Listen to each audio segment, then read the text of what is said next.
Does winning $1 million make you feel like $1,000,000? They say easy come, easy go, and that finding money brings nothing but bad luck. Is there a clearer indicator of this than the world of the lotto? Buy a ticket or a scratchered, and maybe your couple of dollars could turn the tub into a couple of million or billions. Of course, more so even than the Hunger Games, the odds are not stacked in your favor. Unless, like in the film Jerry and Marge Go Large, you're a mathematical genius who buys the exact right combination of lotto tickets to cover every contingency.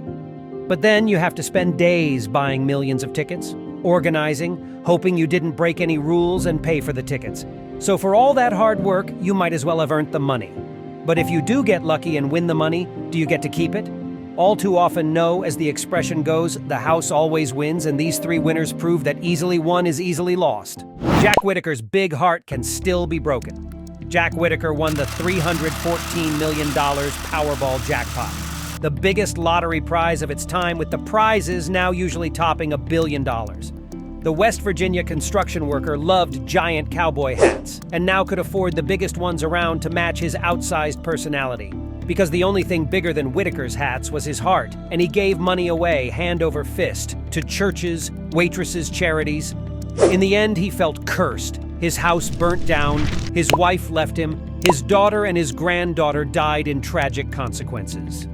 In 2020, Whitaker died at the age of 72.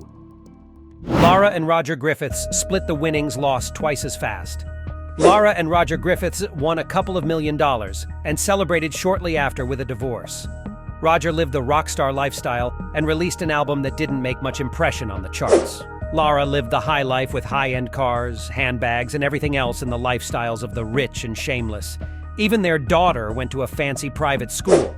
Lara bought a fancy salon as a supposed moneymaker.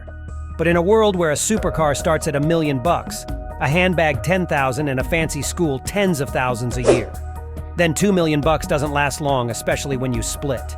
In the end, Lara and Roger were left with about $10, and Lara ended up working in the fancy salon she once owned. David Lee Edwards and the $1 million a month lifestyle. Kentucky resident David Lee Edwards won a $27 million jackpot. Just 5 years later, he was penniless and living in a storage shed with his wife.